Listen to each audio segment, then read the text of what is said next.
Damos gloria y alabanza al eterno, al único y sabio Dios, al que en su gran amor y misericordia quiso salvarnos a través de su Hijo Jesucristo. A ese Dios que está en los cielos, a ese Dios que no se ha cansado de mirar con amor a esta humanidad, a ese Dios que día tras día, cada mañana que amanece, envía sus rayos de misericordia para todo ser humano. Dice la palabra del Señor que Dios es tan bueno y que no hace excepción de personas, que Él hace salir el sol sobre buenos y malos, y que hace también llover sobre justos e injustos. Y este día que Dios ha creado, también Dios lo ha creado, estimada persona, para que una vez más, así como un día este varón que te habla pudo alcanzar esa salvación que Dios le ofreció, así también tú hoy día puedas alcanzar esta salvación que Dios te trae en esta mañana. Una salvación que es necesaria para todo ser humano, porque dice la palabra de Dios, dice que por cuanto todos pecaron, todos están destituidos de su gloria. Por lo tanto, no hay hombre en la tierra, ni lo ha habido, ni lo habrá jamás hombre en la tierra que no necesite salvación y que no necesite de un Salvador, porque la salvación, estimada alma, tú no la puedes obtener por tus méritos, tú no la puedes obtener por tus obras ni por tus justicias. Si dice el propio Dios que aún nuestras justicias son como trapos de inmundicias delante de Él. Por lo tanto, estimada persona, para poder alcanzar una salvación necesitamos un Salvador. Y es en esta mañana cuando Dios quiere una vez más hablarte de ese Salvador. Estimada persona, está en tus conocimientos, sobre todo a ti, estimado amigo, tú que te aposentas cada día martes, cada día viernes a vender tus productos. Sabes muy bien que no es primera vez que la palabra del Señor llega a tu vida, que la palabra de Dios es predicada a ti, a tu alma. Pero Dios, como tiene tanta misericordia, como el amor de Dios es tan grande para todo ser humano, Dios una vez más quiere venir a hacerte el llamado, quiere venir a decirte que te ama. Una vez más Dios te dice, y te lo seguirá diciendo mientras la gracia de Dios no termine, te seguirá diciendo que te ama a través de humildes hombres, a través de distintos tipos de personas que han creído también en el Evangelio. Dios te seguirá diciendo que te ama y que quiere salvarte. Estimado amigo mío,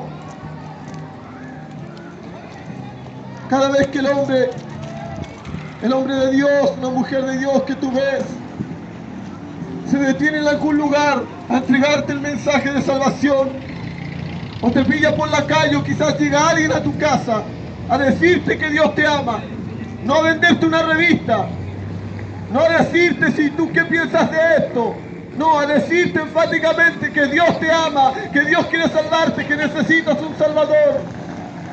Esa persona lo hace con el propósito de que tú también puedas sentir y puedas saber lo que es el lleno del Espíritu Santo de Dios, lo que es sentir la salvación de tu alma, lo que es sentir el perdón de tus pecados, como esa persona lo sintió en su momento. Esa persona que te habla de Cristo es una persona que fue enviada por Dios.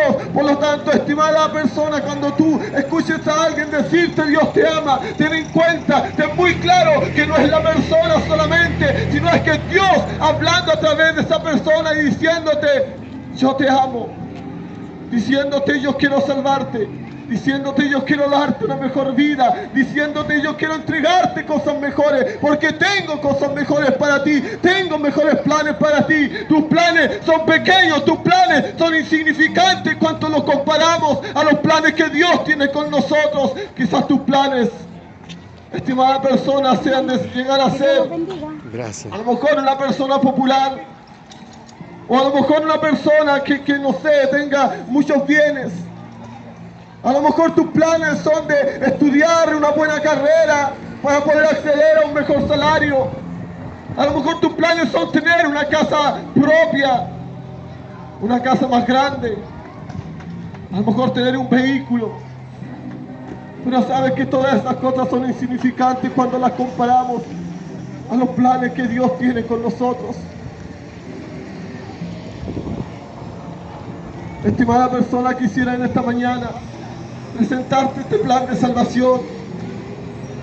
Primero diciéndote, dejándote en claro lo que una vez a mí también el Espíritu Santo me dejó en claro, que yo soy un pecador y que en mi condición pecaminosa yo estoy perdido, que en mi condición de faltas continuas, que en mi condición de errores que en mi vida diaria cometía, yo sencillamente no podría nunca jamás haber pensado siquiera en obtener una salvación y en poder querer algún día ver el rostro de Dios. Porque dice la palabra del Señor, Romanos 6:23, dice que la paga del pecado es la muerte. Y si el ser humano está en pecado, lo que le espera es la muerte eterna. No es una muerte física, porque todos mueren.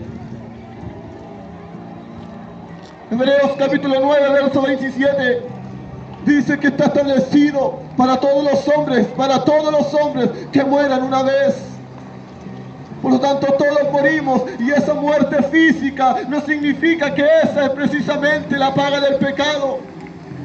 Porque tanto cristianos como no cristianos, evangélicos y los no evangélicos, los que creen y los que no creen, todos mueren físicamente. Pero cuando la Biblia habla de que la paga del pecado es muerte, está hablando de esa muerte espiritual que es la causa, que es la consecuencia del pecado que entró en el hombre. Cuando allá en el huerto del Edén Adán y Eva pecaron, la muerte entró a la humanidad, y con él dice que todo lo que arrastra el pecado, la muerte, las desgracias, las enfermedades, los dolores que la humanidad sufre, todos son causas del pecado.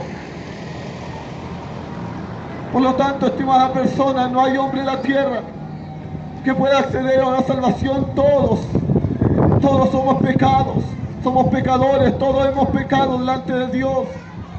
Y por lo tanto, en nuestra condición humana no podemos acceder a una salvación. Y Dios todo eso lo sabía. Dios sabía que en su momento le iba a fallar el hombre a él. Y cuando este hombre le falló, Dios desde antes de que esto sucediera se había provisto de un Salvador que en su momento llegaría. Porque dice la palabra del Señor que llegado el cumplimiento del tiempo, no fue en cualquier época, no fue en la época que el hombre se le ocurriera o que el hombre creyó que necesitaba. Cuando vino Cristo, dice la Escritura que venido el cumplimiento del tiempo, Dios envió a su Hijo nacido de mujer. Pero a quien envió, a ese que él ya había predestinado desde antes de la fundación del mundo. Porque el hombre le iba a fallar, porque el hombre se iba a rebelar contra su Dios, contra su Creador. A pesar de todas las cosas que Dios le había dado al hombre, a pesar de todas las cosas que Dios le había entregado en sus manos, Dios le entregó el poder y Dios le entregó la autoridad sobre toda la creación que había hecho sobre la faz de la tierra. Le había dado potestad para que se enseñorease de todo lo creado aquí en la tierra. Pero el hombre no se conformó con eso, escuchó la voz del enemigo. Allá en el huerto del Edén escuchó la voz de Satanás cuando le dijo: no, ustedes no morirán si ustedes comen del fruto prohibido. Sabe muy bien Dios, le dijo a la serpiente, que el día que de esto comieran serán abiertos vuestros ojos y sabrán lo que es el bien y el mal. Y seréis como dioses.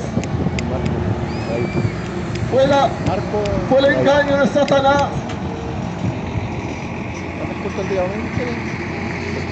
Pero Satanás no le dijo al hombre: ¿a dónde? El teatro. ¿Acá? Sí. Que ese conocimiento que ellos iban a tener de lo bueno y de lo malo le iba a traer graves consecuencias. Porque el hombre no sabría sobrellevar el peso de ese conocimiento. Y le pasó la cuenta. Vamos a ver. Y el hombre, a raíz de esto, se empezó a rebelar contra Dios. Si el que A hace raíz caballo de está esto, el muerto, hombre amigo. empezó a cometer los errores que hasta el día de hoy vemos que el hombre comete. El hombre se revela abiertamente contra Dios a través de sus hechos, de sus actos. Se revela contra Dios a través de la forma de ser. Muchos dicen, sí, yo creo en Dios. Pero ¿de qué te sirve creer en Dios si no haces la voluntad de Dios? Eso es hacer la voluntad de Dios. Dice la palabra del Señor en Mateo capítulo 7. En uno de sus versículos, creo que el 23. Dice que no todo el que dice Señor, Señor entrará en el reino de los cielos, sino aquel que hace la voluntad de mi Padre que está en los cielos. O sea, no basta, estimada persona, con que tú digas creer en Dios. No basta con que tú cada mañana o cada tarde te levantes o te acuestes y le des gracias a Dios por lo que Él te ha dado. Siempre vamos a encontrar personas agradecidas. Siempre vamos a encontrar personas que saben reconocer el gesto amable de alguien. Pero, estimada persona, delante de Dios es mucho más grande, es mucho más efectivo que ese agradecimiento llegue a la presencia de Dios si va acompañado de esa fe que debes poner en Dios. Esa fe de saber que Él es Dios, que no solamente es un ser superior, que no solamente es un ser supremo, que no solamente es alguien que habita en las alturas, que no solamente es alguien invisible, que para muchos pudiera parecer hasta ilógico creer en Él, sino que tu fe en Dios debe ir puesta de tal manera que tú hagas y entiendas que Dios no solo es Dios, sino que también es tu Señor y que Él tiene potestad sobre ti, porque Él te creó, Él te formó, Él te hizo a su imagen, conforme a su semejanza. Dice la palabra del Señor que Dios nos creó para la alabanza de su gloria. Pero el hombre en su rebeldía, en su rebelión, perdió esta gracia. En su pecado, ese pecado que hace separación entre Dios y los hombres, hizo que este hombre, el ser humano, la creación magna de Dios, perdiera ese privilegio de haber sido creado para la alabanza de su gloria. ¿Por qué? Porque el hombre es pecador, porque el hombre falta, porque el hombre se ha apartado de Dios desde sus inicios.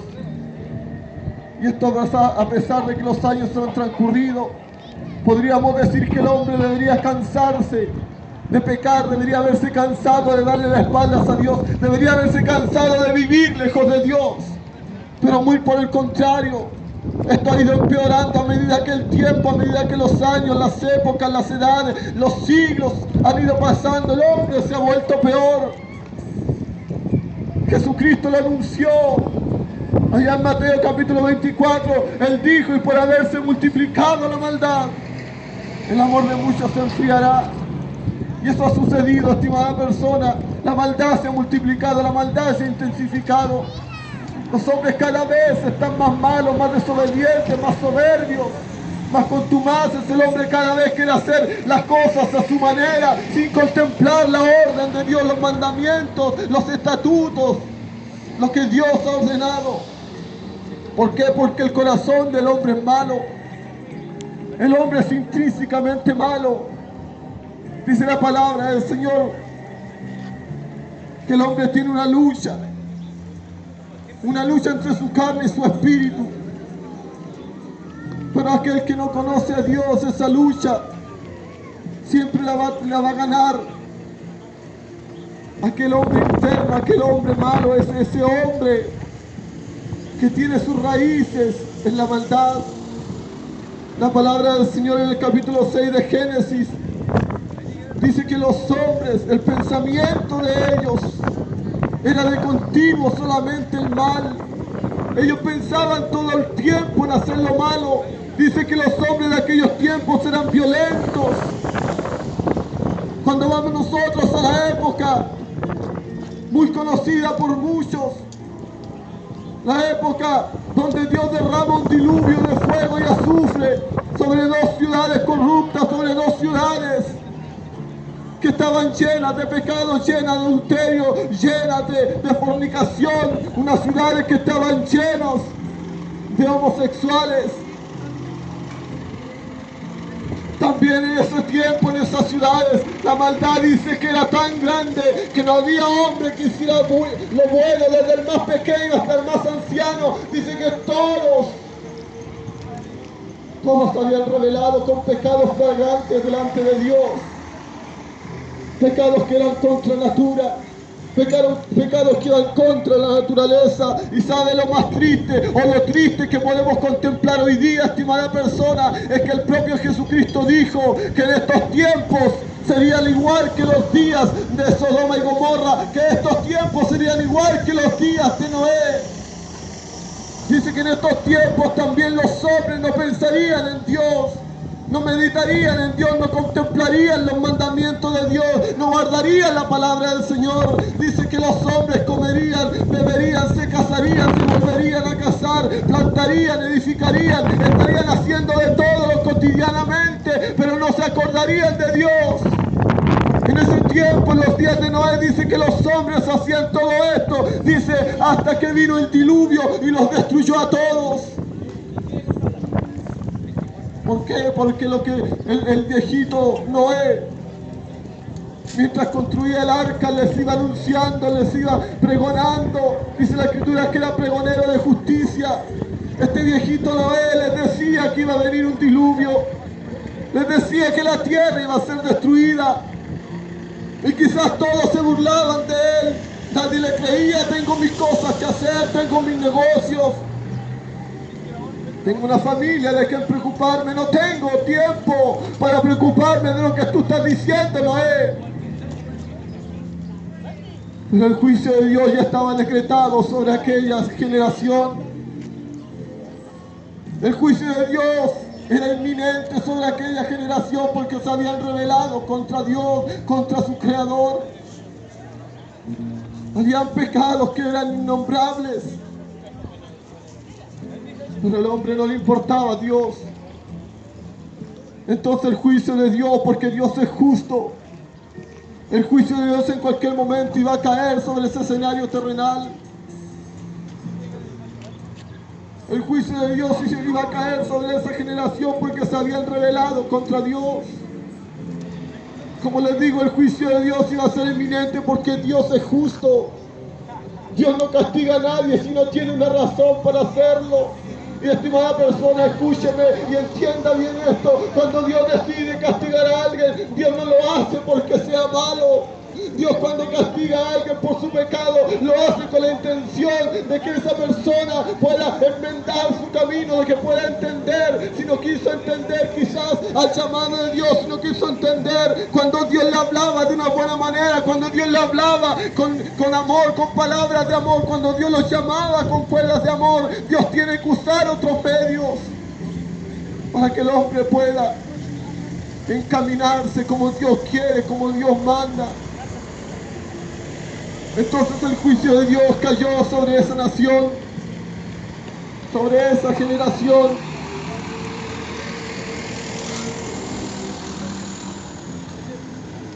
Todos sabemos y conocemos la historia.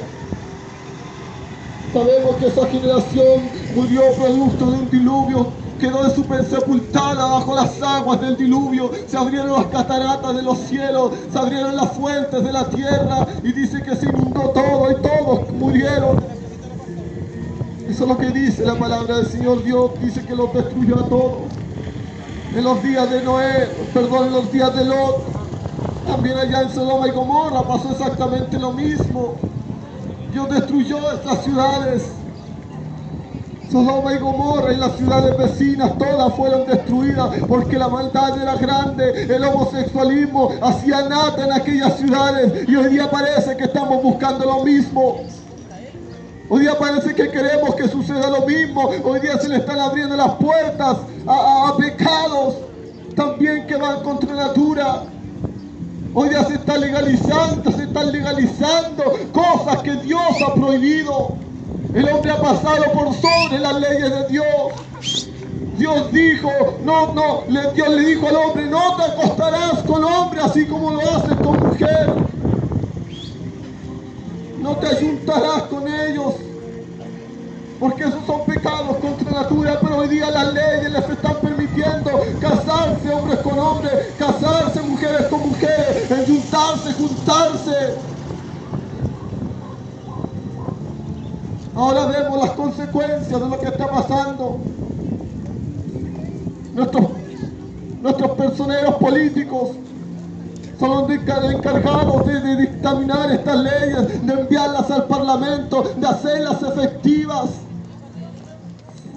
Y ahora vemos, como le digo, las consecuencias, y esto solamente es principio de dolores. Ya vemos lo que pasó allá en el norte con el aluvión, vemos lo que está pasando acá en el sur con el volcán, vemos lo que pasó allá en Valparaíso con los incendios, vemos lo que pasó por allá, por Concepción y por todos esos lugares con el terremoto. ¿Por qué? Producto de que los legisladores nuestros no están siendo guiados, no están siendo motivados, no están siendo movidos por la mano de Dios, están haciendo lo que a ellos bien les parece. Y si esto que está aconteciendo, estimada persona, le parece un tanto grave, déjame decirle que esto es solo principio de dolores. Vienen cosas peores, vienen cosas más terribles a nuestra nación, a nuestro país, porque nuestros legisladores están haciendo leyes, están dictando y aprobando leyes que están en contra directa de Dios, el Creador, santo, santo, santo Jehová de los ejércitos. Esto se viene, porque Dios, dice la palabra que Dios, Gálatas 6, versículo 7, dice que Dios no puede ser burlado. Todo lo que el hombre sembrare, eso también segará. El que siembra para la carne, de la carne segará corrupción. Pero el que siembra para el espíritu, del espíritu segará vida eterna. Pero ¿qué está haciendo el hombre? ¿Qué están haciendo la presidenta, sus ministros, sus políticos? ¿Qué es lo que están haciendo? Están sembrando para la carne, están sembrando para la maldad, están dejándose llevar por un grupo de personas que le dice haga esto otro, y no miran, no observan, no ven lo que Dios quiere decirle a través de las señales de juicio que están cayendo.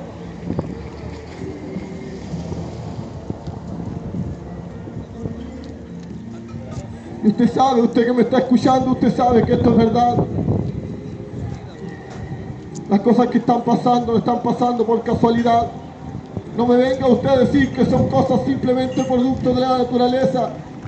Claro que son naturales, pero Dios gobierna la naturaleza. Él envía los juicios a través de la naturaleza.